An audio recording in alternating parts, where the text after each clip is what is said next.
Brian White is here, and we're going to talk about an extremely sad subject today because there were two sad pieces of news today.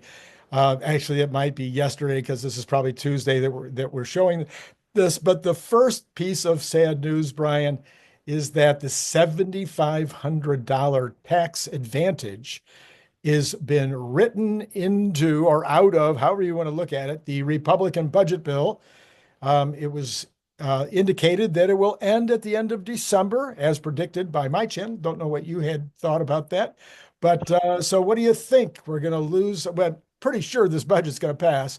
And probably even if it passes different than what it has in it now, that one's probably going to be in there. So what are your thoughts about the $7,500 tax credit going away? I called it a year ago. I mean, as soon as the election really got underway, I was saying this is what they're running on. They made it very clear that they wish to end it. I mean, some people running for some positions were even saying, "Go farther, give a subsidy to just gas cars." If your single issue was EVs or any kind of sustainable energy, the party that won the House, Senate, and the presidency is not the party that you would have wanted to favor those companies and those policies. Elon said, "Look, we can compete if the playing field's level, we will still win." But the playing field isn't level. The oil and gas subsidies are not under any sort of attack. We're expanding drilling, making cheap gas last longer than had originally been expected. Restrictions on fuel economy, requirements for fuel economy, requirements for fuel economy are being relaxed.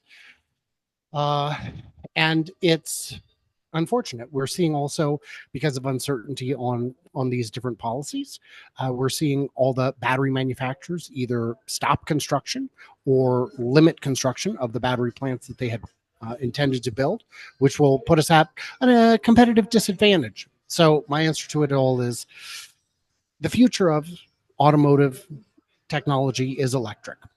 China's not going to stop because of this. Europe's not going to stop because of this. Even other parts of Asia, Korea and Japan, are now moving forward with electrification while we're pulling back. GM built their factory in Mexico because we had a brand new trade agreement that would allow them to do that. And now that is dead. It's dead. So GM got really shafted. But while you could argue that this loss of credit hurts other manufacturers more than Tesla, the other manufacturers still make gas cars and make all of their money in selling gas cars. Those companies are going to do great for 2, 3, maybe even 5 years before the wave crests and everyone drowns. Okay. So, of course, with full self-driving and unsupervised self-driving and robotaxis, et cetera, a lot of this will become mooter and mooter. But one of the thoughts I had with this change would be that it's going to hurt hybrids more than it's going to hurt fully electric cars. The hybrids seem to get a great boost from the $4,000 credit, which allowed the car companies to have this kind of middle ground, until well, actually, until they don't. So, what do you think? Well, how many hybrids were actually getting the new car credit? I thought only the Chrysler Pacifica was getting that. Is that the only one that's getting it? Okay. Right. Last I checked, I could be mistaken. I'm not picking a fight on this. I'll save that for our shirt choices. Mine are still better. But no, come on. I mean, look, I dress like I fell into a donation bin and I'm criticizing. Come on. No, but I think hybrids have a different business model. Their companies are selling hybrids because they know how to make them. They're easy to make, and buyers prefer the extra range, I guess, the extra mileage, the extra efficiency. So I don't know. But the future isn't hybrids. The future is electric. And we've just forfeited what could have been a good opportunity to take a global lead. I don't know if we would have been able to stand up to China in terms of their pace of innovation. China 5 years ago was clearly number 2 or 3 in electrification. As a nation, they are clearly number 1 now, and it's not even close. Were it not for Tesla, there wouldn't even be a second place. And Tesla can't carry the entire country, although they're trying. So I don't know, man. It's frustrating. It's like imagine someone told you in 5 years you get to live in the future, and then they said, "Oh wait, you live where? No, you don't get to live in the future." You don't get that. So the USA Today article where I got my information about the Republican budget bill. Yes, USA Today, America's high school newspaper. They didn't say anything about this, so I'm only going to speculate that the fact that they didn't say anything about it only partially gives me hope. I have said all along that they probably were going to eliminate or reduce the $7,500 bill. I said that as you did from day one. But what I did think also, and what I've been saying, is I didn't think that they would completely remove the battery benefits, the battery packs and the battery cell manufacturing. I did think and believe that they should reduce the amount of it. It was just too generous. And made ridiculous situations like making the batteries free at some point. But there was nothing in the USA Today article that they are reducing and or eliminating that part of it. That's not part of the IRA. That's part of the infrastructure, or it's a separate bill. So they would need to do two things to do that. And I hope they don't go after the battery bill. All of the battery factories are in red districts, and almost all of them are in red states, but all of them are in red districts. If the Republicans are going to cause that much harm to the people that voted for them, I don't know what right they would have to expect a re-election. And that would hurt your feelings so much. If people are getting hurt, that hurts my feelings. I'm just giving you a rib. Okay, so you needed an extra rib. That's what I heard. I didn't. Interesting. Yeah, I don't know. All right, so there's again question mark there. I need to dig into that deeper. Maybe I'll try to do that before we see Larry tonight. As to whether the other side, the battery side, is being impacted or not. They had one more thing in the article, and that is before you get to that, I did have one last thing, because in this other bill, it also had all the charging deployment money. Yes. And a lot of those awards had been granted, right, but not paid. Right. So a lot of sites that were under construction and were ready to hit milestones to get paid had their funding pulled. They said, you're never going to see that money, even though we promised it to you, even though you've been doing the work. So my fear is, if they can do that, would you build your battery factory? Or would you be too concerned that they would say, oh, I know it's still in place, but you're not getting it? Yeah. So I just don't know. I don't have an answer to that. Right. Now. But the other thing that they did say in the article is that there is a provision for, I think it's a $250 a year charge for battery electric vehicles and $100 a year charge for hybrids, which would replace what they're getting now from federal gasoline taxes.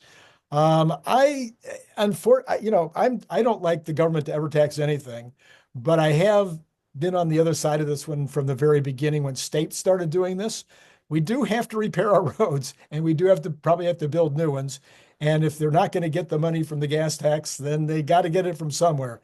So the federal government's in the same boat. There are federal highways, and those need to be repaired. And I want them repaired. I don't want to be driving along roads that are in bad repair. I've already lost at least one tire in my life to a pothole. Actually, I think 2. I've lost 2 tires to potholes in my lifetime. So your thoughts on this particular part of the bill? It's I feel like it's a little bit premature. I agree that we need it. In my state, we have it. I think I pay maybe $250. I don't know. It might even be $3 or more. I don't know. I already pay that in my state. having an additional one at the federal level is definitely a kick in the teeth, especially when you've got states like Michigan that also charge you a use tax at superchargers, at all public chargers. At that point, they're triple dipping, which is, come on, man. And you said, well, but maybe Michigan's one of the states that doesn't charge an EV tax. Well, great, but I'm from a state that does, and I'm going to Michigan, so I'm going to be double dinged, maybe triple dinged. So that's great. I haven't crunched the numbers to determine what kind of gas mileage 250 a year ends up being equivalent to, how many miles at what gas mileage. If the amount doesn't exceed what you pay in federal gas taxes, then that's fine. But I suspect it does, because I've seen people crunch the numbers and say even the state level gas tax grossly exceeds the amount of state gas tax that would be paid. And, if our roads are really in such a state of disrepair, while vehicles are getting more efficient, shouldn't the gas tax go up? Because the fact that you get more miles per gallon doesn't mean you're doing less damage.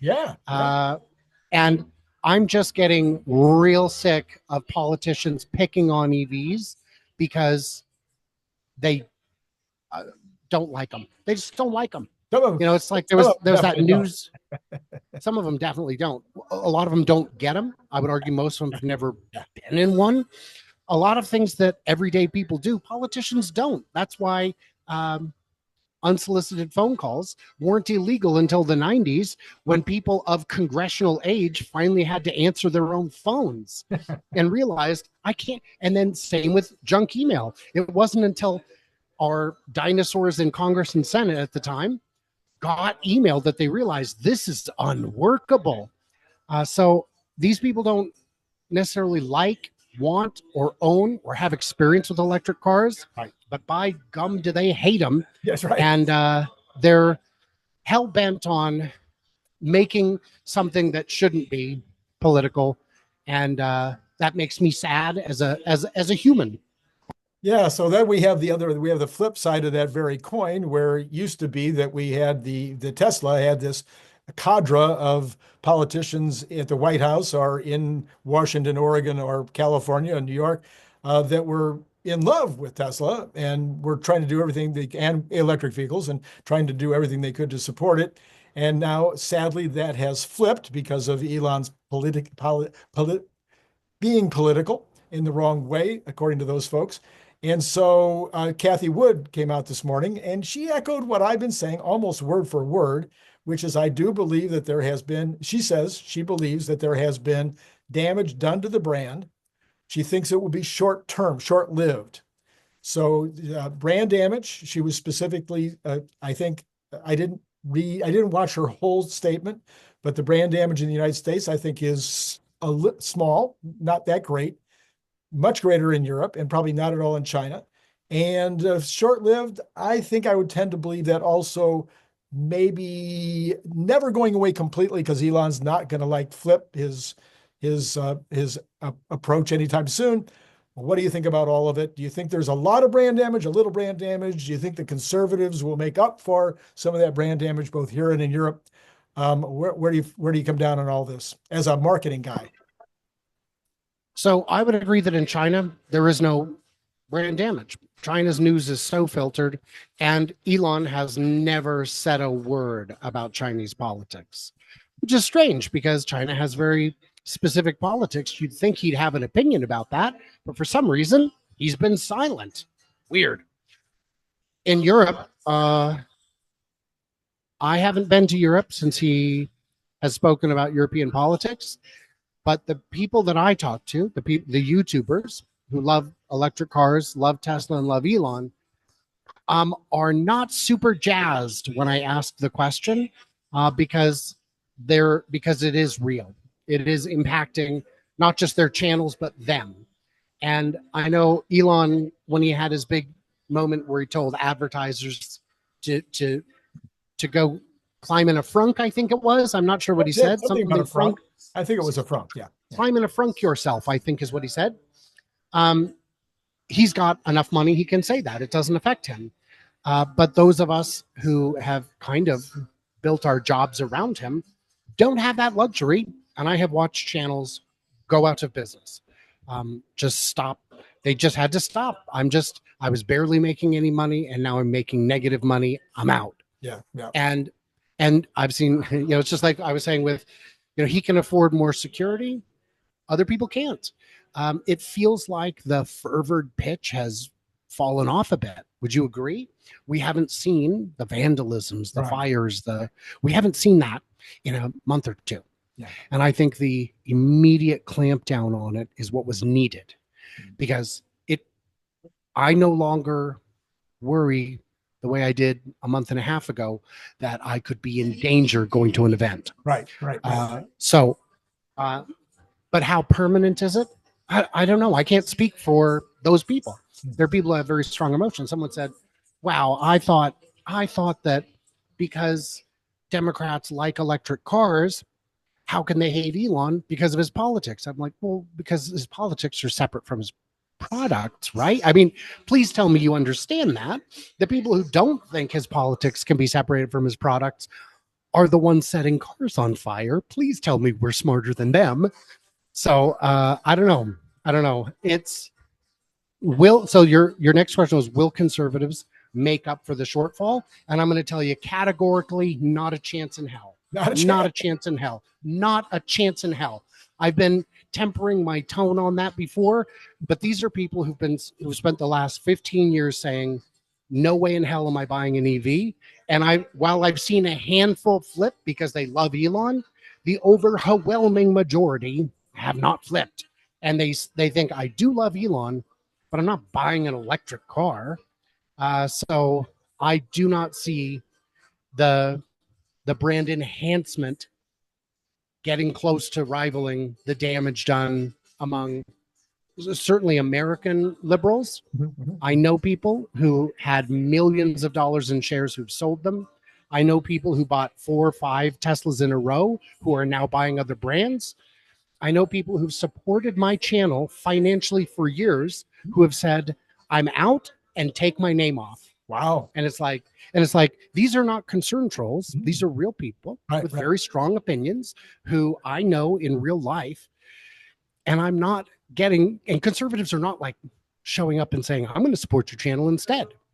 And I don't expect them to, but it's, the brand damage is real.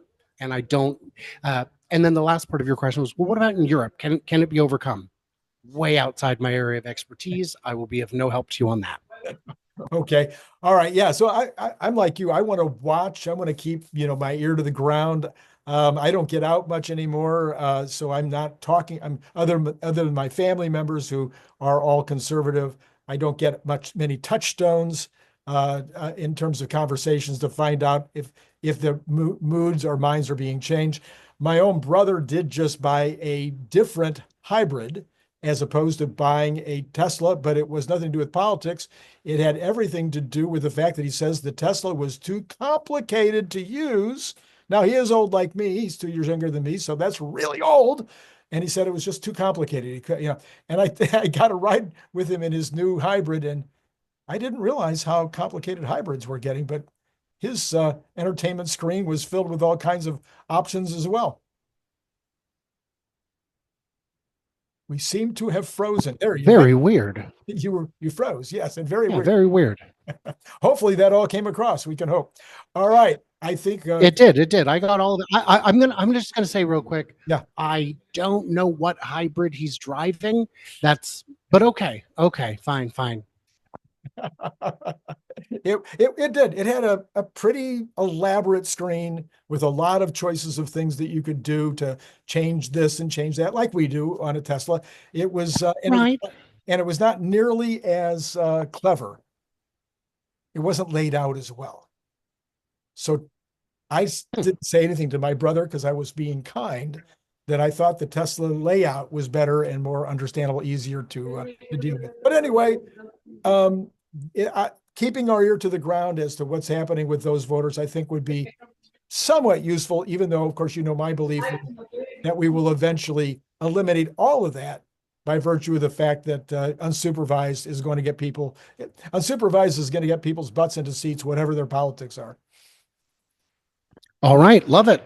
Okay. With that, please follow Brian everywhere he goes. That would be on Future Aza. And to all of you, it has been great talking to you.